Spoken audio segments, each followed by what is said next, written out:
अभी रजब का महीना आया था। रजब की 27 तारीख को लोगों ने शबे मेराज के नाम से जश्न मनाया। रात रात भर लोगों ने नमाजें पढ़ी, दिन में रोजा रखा। हमने कुरान को खोल के देखा, हमने नबी की हदीसों को पढ़ के देखा, हमने सहाबा के अमल को देखा। उन्होंने कभी भी 27 रजब को कोई खास इबादत नहीं की, कोई रोजा नहीं रखा, कोई तहज्जुद की नमाज नहीं पढ़ी। भाई काम तो सही हो रहा है ना, नेक अमल हो रहा है, इबादत हो रही है, रोजा रखा जा रहा है, तिलावत हो रही है, कौन सा मुसीबत का पहाड़ आ गया? अमल देखने में अच्छा है, मगर इस अमल के ऊपर जब अल्लाह के नबी की मुहर नहीं है, कुरान की मुहर नहीं है, हदीस की मुहर नहीं है, तो इस अमल को बिदअत कहा जाएगा। और बिदअत का अंजाम बहुत ही बुरा है मेरे प्यारे साथी। अल्लाह के प्यारे नबी अपने हर खुतबे में फरमाते थे वशर्रल उमूरी मुहदसातुहा, सबसे बुरा काम वो है जो दीन के अंदर नया निकाला गया हो। वह कुल्लु मुहदसतिन बिदअ, और दीन के अंदर नया निकाला गया काम बिदअत है। वह कुल्लु बिदअतिन ज़लाला, और हर बिदअत गुमराही है। वह कुल्लु ज़लालतिन फिन्नार, और हर गुमराही का ठिकाना जहन्नम है। शरीयत आपकी लॉजिक से नहीं चलेगी, शरीयत चलेगी कुरान और हदीस की रोशनी में। चलिए शरीयत चलेगी अल्लाह और उसके रसूल के हुक्म की रोशनी में।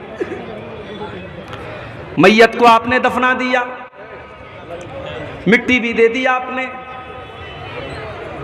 दफनाने के बाद, मिट्टी देने के बाद खड़े होकर के अजान देने लगे। पूछा भाई ये अजान क्यों दे रहे हो? एक भाई कहने लगा हम इसलिए ये अजान दे रहे हैं क्योंकि इस मैयत से, इस मरने वाले से कब्र के अंदर सवालो जवाब होने जा रहा है। और अल्लाह के नबी की हदीस है कि जब अजान दी जाती है तो शैतान भाग जाता है। हम इसलिए अजान दे रहे हैं कि अगर इसको बहकाने के लिए शैतान कब्र के अंदर आ जाए तो शैतान जल्दी से भाग जाए और ये सवालों का सही जवाब दे सके।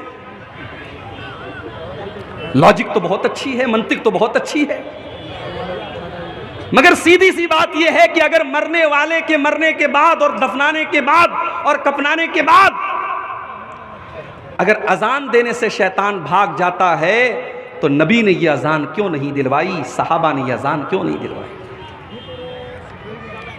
अल्लाह ताला उसूल बयान कर रहा है मुसलमानों, अगर दिमाग के किसी कोने में कोई जगह खाली हो तो उस कोने के अंदर इस उसूल को बिठा लो, कामयाब हो जाओगे।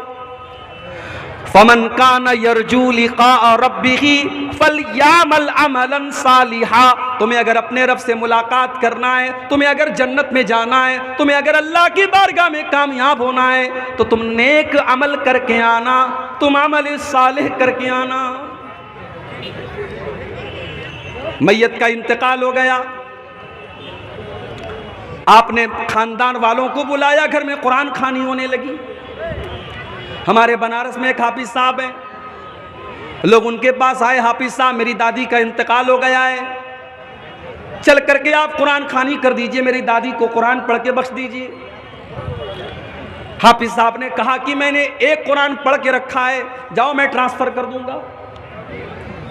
आज तक आपने सुना होगा मोबाइल पर वीडियो ट्रांसफर होता है, फोटो ट्रांसफर होता है, अब कुरान भी ट्रांसफर हो रहा है। मैंने एक कुरान पढ़ के रखा था, जाओ मैं तुम्हारी दादी को ट्रांसफर कर दूं। मेरे भाइयों ये दीन नहीं है, ये दीन का मजाक है। मेरे नबी ने जो दीन हमें और आपको दिया है उस दीन में कुरान पढ़ करके बख्शा नहीं जाता है, कुरान अपनी बख्शिश के लिए पढ़ा जाता है। वनुनज़्ज़िलु मिनल कुरानि मा हुवा शिफ़ाउन व रहमतुल लिल मोमिनीन, हमने इस कुरान को उतारा है, इस कुरान को हमने उतारा है ऐ ईमान वालों तुम्हारे लिए शिफा बना करके। हमने कुरान को शिफा समझा। किस चीज की शिफा?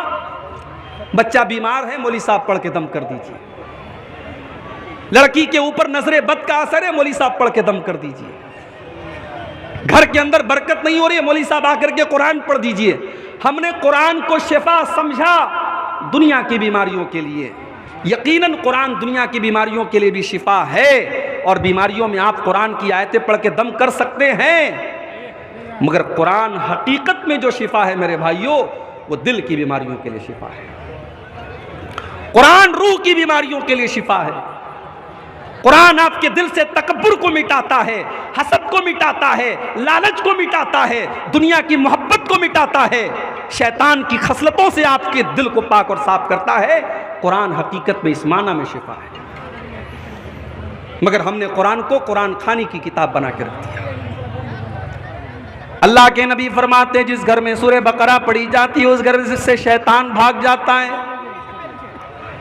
एक साहब कहने लगे, मौली साहब अगर हम मोबाइल के ऊपर सूरह बकरा की तिलावत शुरू कर दें तो क्या शैतान भाग जाएगा? यानी हर चीज में हमें शॉर्टकट चाहिए। हम खुद कुरान नहीं पढ़ेंगे, हम मोबाइल के जरिए कुरान पढ़ना चाहते हैं कि हम मोबाइल पर कुरान चालू कर दें और घर में कुरान बजने लगे, हमें कुरान ना पढ़ना पड़े। अल्लाह माफ करे, आइंदा चल करके कहीं ऐसा ना हो कि नमाज भी वीडियो के जरिए और मोबाइल के जरिए पढ़ी जाने लगी और ये कहा जाए कि साहब हमने मोबाइल के अंदर वीडियो के जरिए नमाज पढ़ ली, नमाज हो गई। दीन को इतना डिजिटलाइज मत करो मेरे भाई।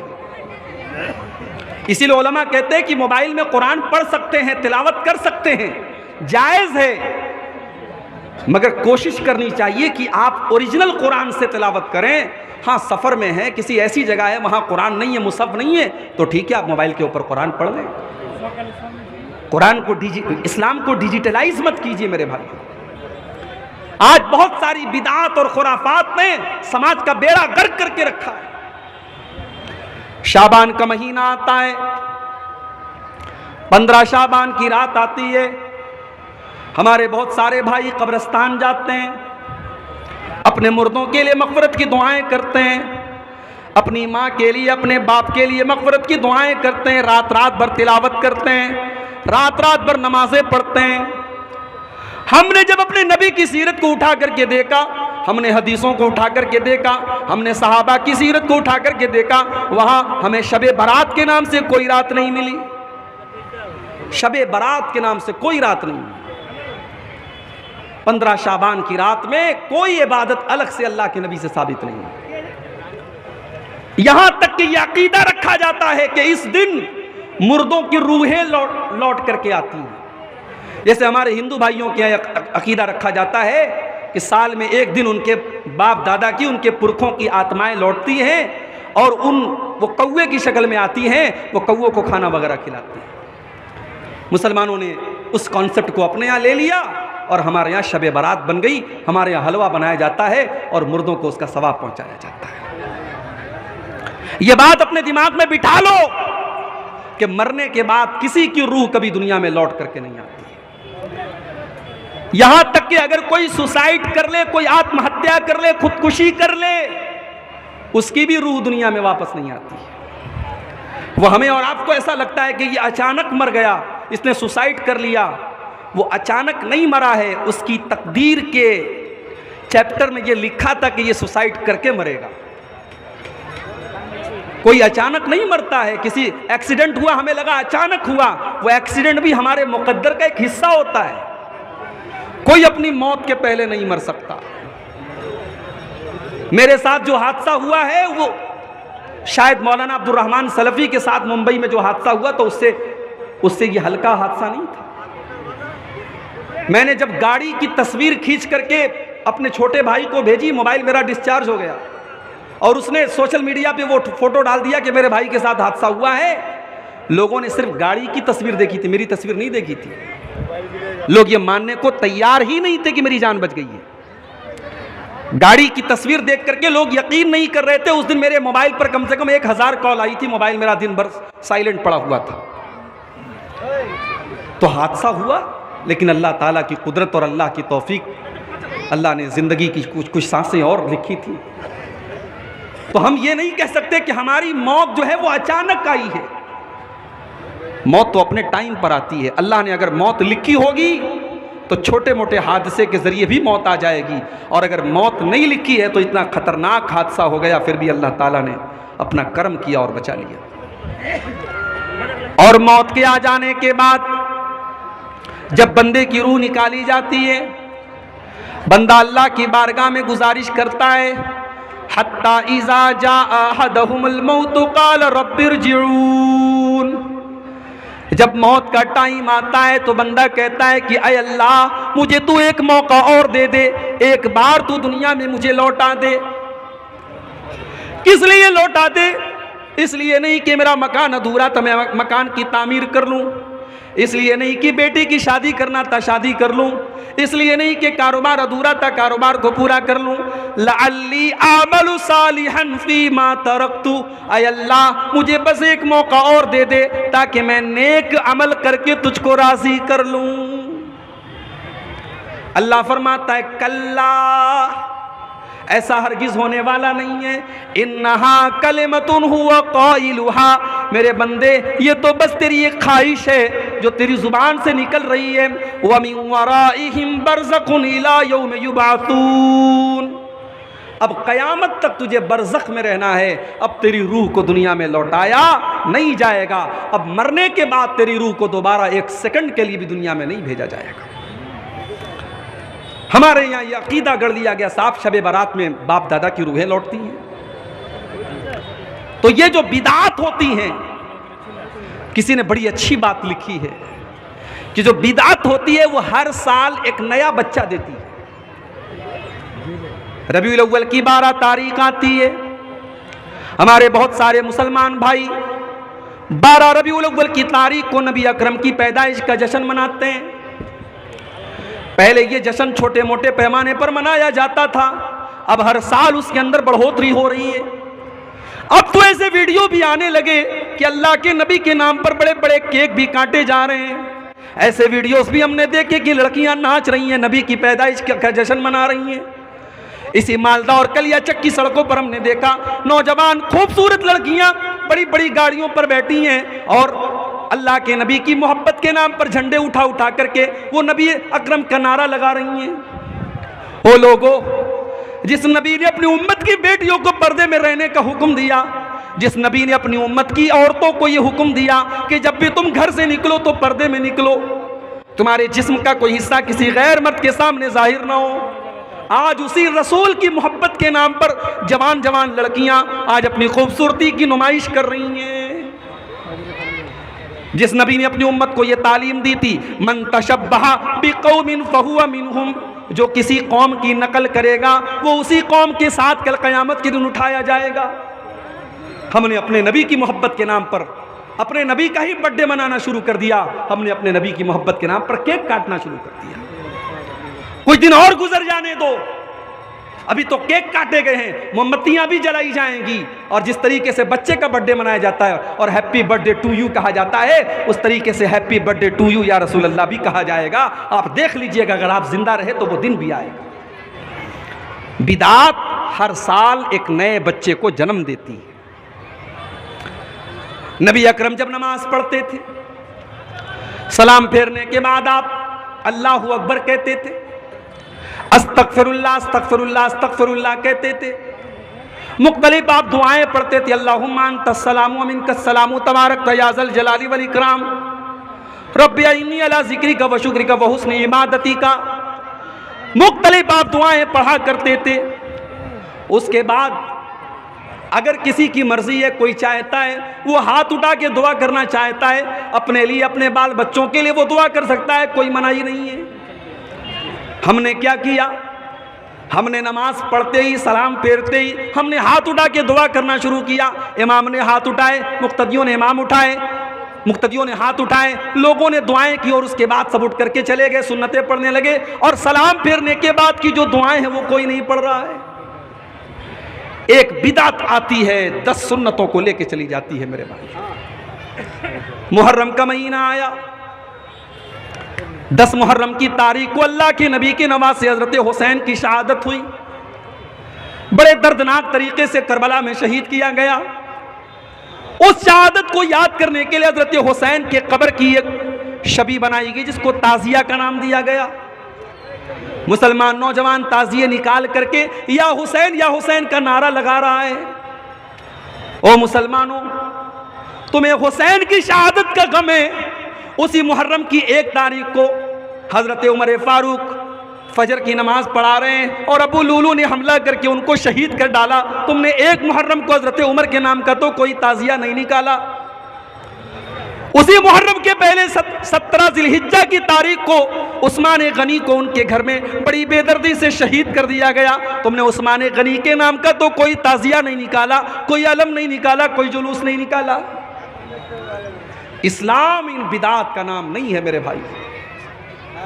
अगर आप शहादतों का गम मनाएंगे तो साल की कोई तारीख ऐसी नहीं है जिस तारीख में किसी न किसी बड़ी शख्सियत की शहादत न हो। इस्लाम शहीदों के खून से इस्लाम की तारीख रंगीन है। अगर आप शहादतों का गम मनाएंगे और लोगों की पैदाइश की खुशी मनाएंगे तो साल की कोई तारीख बाकी नहीं बचेगी। इस्लाम बड़ा ही सिंपल दीन है मेरे भाई, इसको सिंपल ही रहने दो। इसमें बिदात मत निकालो, इसमें कोई नए नए काम मत निकालो। इंतकाल हो गया किसी इंसान का, तीसरे दिन आपने बिरयानी बनवा दी, आपने लंबा चौड़ा खाने का इंतजाम किया, पूरे खानदान के लोग आकर के दावत उड़ा रहे हैं। मेरे नाना का इंतकाल हुआ, मेरे नाना के घर में भी ये बिदात और खुराफात अंजाम दी जाती है। मैं समझाता हूँ, नसीहत करता हूँ, लेकिन बहरहाल है, माहौल है। जब तक अल्लाह हिदायत न दे इंसान के बस की बात नहीं है। नाना का इंतकाल हुआ, आज इंतकाल हुआ है, अगले दिन रात में बिरयानी बनाने की तैयारी चल रही है। मसाला पीसा जा रहा है, प्याज काटी जा रही है। मेरे मामू लोग बैठे थे, मैंने कहा कि आपको कुछ समझ में आ रहा है? कल आपके बाप का जनाजा निकला था और आज आप बैठ करके दावत का इंतजाम कर रहे हैं। तो मेरे मामू की आंखों से आंसू आ गए। कहा कि बात आपकी बिल्कुल सही है, हमें भी ये चीज गलत लग रही है, मगर हम नहीं करेंगे तो समाज को क्या मुंह दिखाएंगे? अगर हम नहीं करेंगे तो कल समाज ये कहेगा कि इनके बाप का इंतकाल हो गया, इन्होंने अपने बाप का तीजा नहीं किया, इन्होंने अपने बाप का 40वां नहीं किया, इन्होंने अपने बाप की बरसी नहीं की। इस गम ने हमको मारा कि लोग क्या कहेंगे। मेरे भाइयों, लोगों की परवाह मत करो। परवाह करना है तो अल्लाह और उसके रसूल की परवाह करो। हिसाब व किताब हमें अल्लाह की बारगाह में देना है। लोगों का क्या है? आप मरेंगे, लोग मिट्टी दे करके हाथ झाड़ के चले जाएंगे, लोग कब्र में आपके काम नहीं आएंगे, लोग आखिरत में आपके काम नहीं आएंगे। लोगों का क्या है मेरे भाई? इतना बड़ा जलजला आया तुर्की और सीरिया के अंदर, आराम से लोग होटलों में बैठ के खाना खा रहे हैं, बच्चों के साथ खेल रहे हैं। अचानक जलजला आता है, न बीवी को शौहर की फिक्र है, न बच्चों को बाप की फिक्र है, न बाप को बेटे की फिक्र है। सब भाग रहे हैं और अपनी जान बचाने के लिए सब बेताब पड़े हैं। एक छोटे मोटे जलजले में हमने कयामत का नक्शा देखा है। सोचो मेरे प्यारे साथियों, जब कयामत के दिन का जलजला आएगा तो क्या आलम। यौम यफिरुल मर्उ मिन अखीही व उम्मिही व अबीही व साहिबतिही व बनीही लिकुल्लि इम्रिइन मिनहुम यौमइज़िन शानुन युगनी। कयामत के दिन इंसान अपनी माँ को देख करके भागेगा, अपने बाप को देख करके भागेगा, अपनी बीवी को देख करके भागेगा, अपने बच्चों को देख करके भागेगा। वहां कोई किसी का पुरसान हाल नहीं होगा। जब वहां कोई किसी के काम नहीं आएगा तो दुनिया में दूसरों की खुशी के लिए हम अल्लाह की शरीयत का खिलवाड़ न बनाए। मेरे प्यारे साथियों, बाप दादा ने क्या किया, समाज में क्या हो रहा है, माहौल में क्या चल रहा है, आप इसकी परवाह मत कीजिए, आप कुरान और हदीस पर अमल कीजिए। आज हमारे यहाँ की शादियों का हाल आप देख लीजिए। हमारे बहुत सारे नौजवान हर जलसे में तकरीर सुनने जा रहे हैं, अब्दुल गफ्फार साहब से बड़ी मोहब्बत करते हैं, हमारे साथ सेल्फी लेने के लिए तैयार हैं। लेकिन आपने कभी ये सोचा कि आप जब शादी करते हैं तो आपको बाकायदा सामान तिजारत बना करके आपका सौदा किया जाता है? गरीब लड़की के बाप से सौदा किया जाता है कि शादी के मौके पर आपको ये चीजें देनी पड़ेंगी।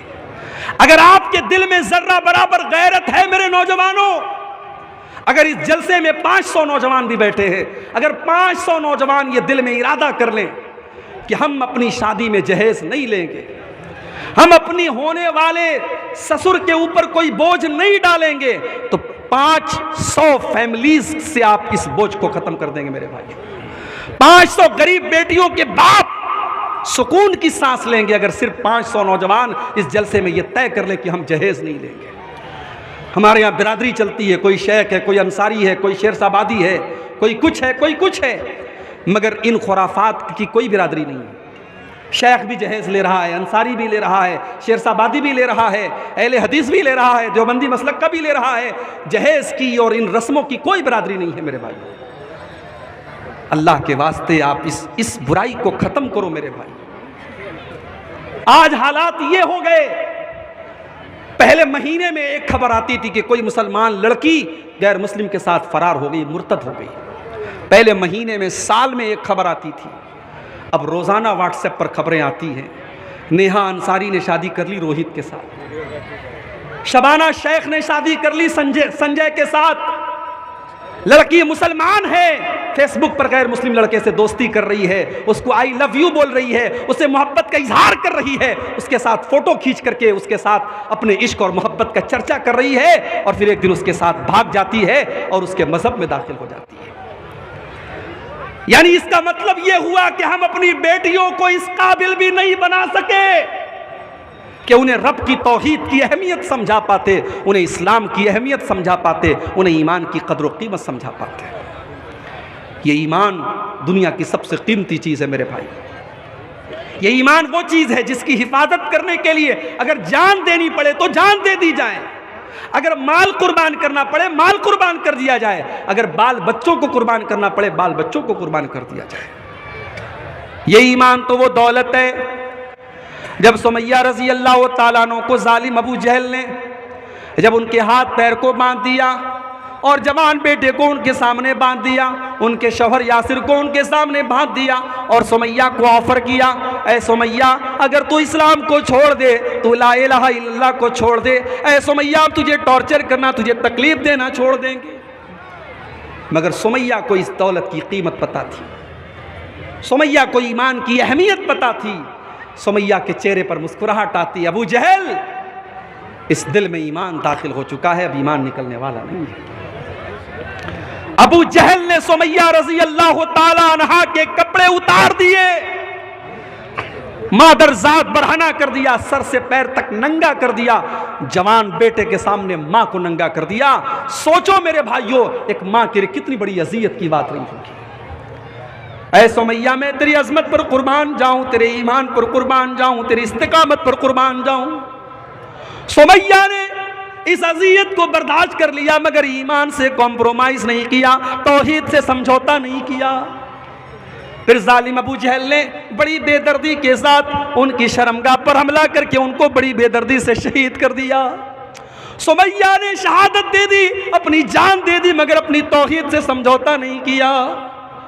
ईमान तो वो चीज़ है मेरे भाइयों, मेरी माओ बहनों, जिसको बचाने के लिए सुमैया शहीद हो गई, और आज आपकी जवान बेटियां इस ईमान का सौदा कर रही हैं और इश्क और मोहब्बत के नाम पर गैरों के साथ इस्लाम को छोड़ करके जा रही हैं। बड़ी प्लानिंग के साथ ये काम हो रहा है, और हम और आप जहेज लेके लेने देने में मगन बने हुए हैं, हम और आप अपने फजूल के रस्म रिवाज में मगन बने हुए हैं। हमने अपनी बेटियों को कॉलेजों में पढ़ाया, यूनिवर्सिटीज़ में पढ़ाया, हमने आला तालीम अपनी बेटियों को दिलाई, मगर अपनी बेटियों को इस काबिल हम नहीं बना सके कि उनको तौहीद की अहमियत बताते, उनको ईमान की कदर व कीमत बताते। दीनी तालीम के नाम पर हमारे यहाँ क्या है, हमने बहुत बड़ा तीर मार लिया। हाफिज जी से कहा, हाफिज जी मेरी बिटिया को कुरान पढ़ा दीजिए। हाफिज जी घर में आए, रट्टू तोते की तरह उन्होंने कुरान का नाजरा हमारी बिटिया को पढ़ा दिया। माफ़ कीजिएगा, नाजरा कुरान पढ़ने का नाम दीनी तालीम नहीं है। नाजरा कुरान पढ़ करके आपकी बेटी को यह नहीं पता चलेगा कि पर्दा किस चीज का नाम है। आपकी बेटी जब तक कुरान की उस आयत का मतलब नहीं समझेगी जिस आयत में आपकी बेटी को पर्दे का मतलब बताया गया है, और आपकी बेटी से यह कहा गया है, या अय्युहन नबी,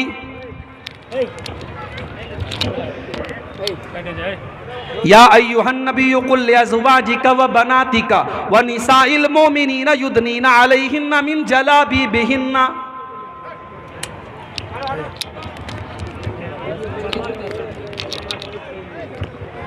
ऐ नबी अपनी बेटियों से कह दीजिए, अपनी बीवियों से कह दीजिए, और तमाम मुसलमान औरतों से कह दीजिए, जब वो अपने घर से निकला करें तो अपने ऊपर चादर डाल लें, अपने ऊपर नकाब डाल लें, अपने ऊपर बुर्का डाल लें। ज़ालिका अदना अन युरफ़ना फला युज़ैन, ये पर्दा उनकी पहचान बन जाएगा।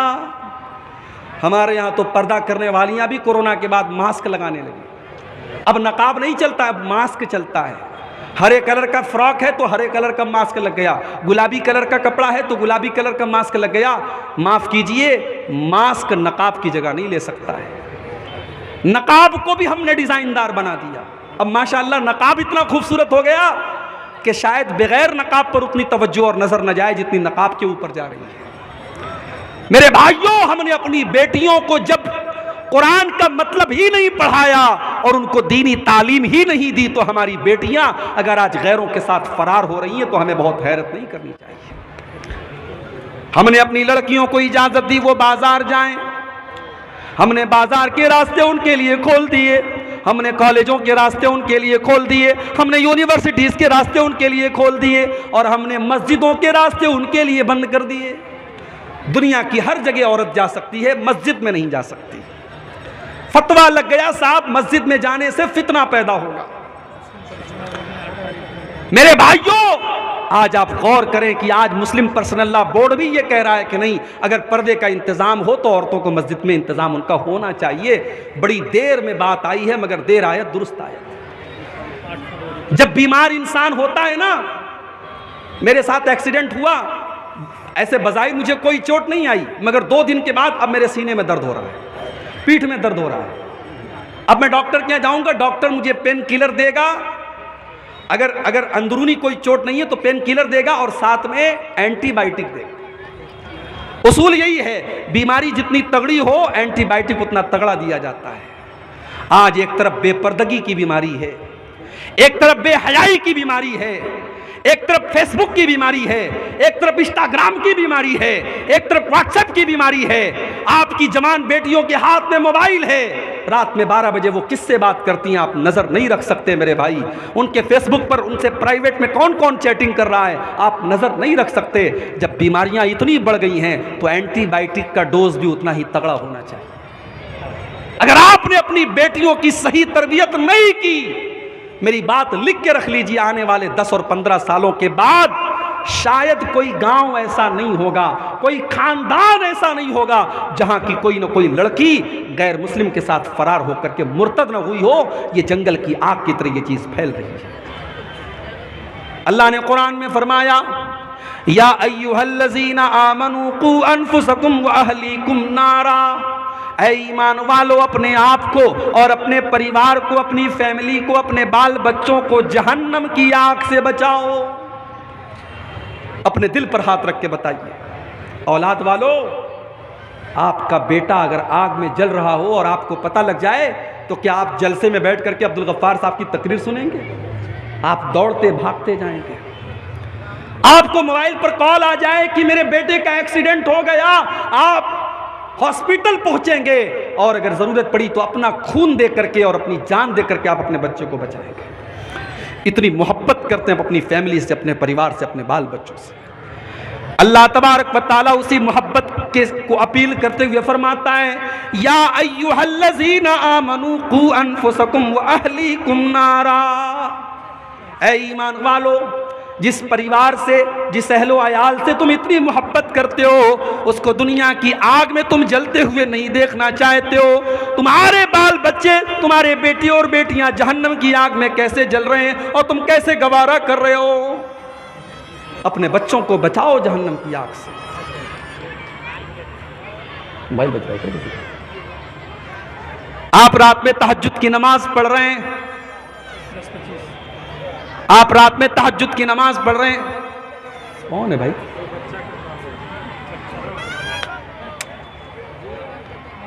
सुकून होना चाहिए प्रोग्राम में। एक तो ये शुरू में ये चैनल वाले बिला वजह परेशान करते रहते हैं। आप गौर कीजिए,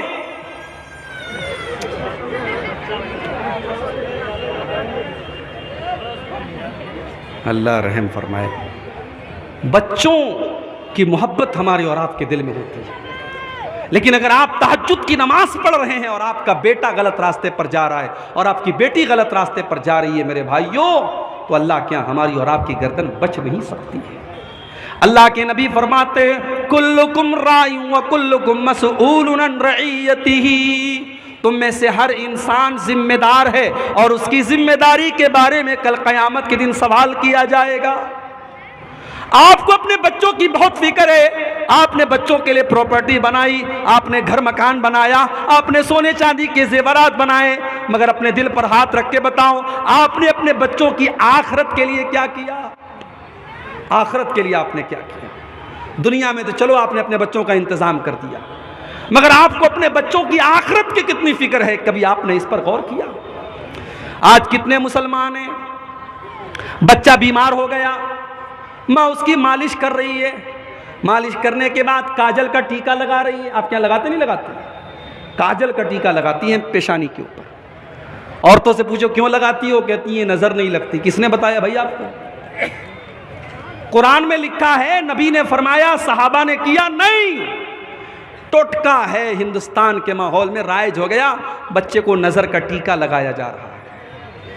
घर में नजर न लगे, गैर मुस्लिमों के यहाँ नींबू और मिर्चे लटकाए जाते हैं, मुसलमानों के घरों में भी मिर्ची और नींबू लटकाए जाने लगे। बच्चा बीमार हुआ, आपने उसके पेट में तावीज़ बांध दिया, उसके गले में तावीज़ बांध दिया। मेरे भाइयों, क्या आपने नबी की वो हदीस नहीं सुनी, मन अल्लक़ तमीमतन फ़क़द अशरक, जिसने तावीज़ लटकाया उसने शिर्क किया।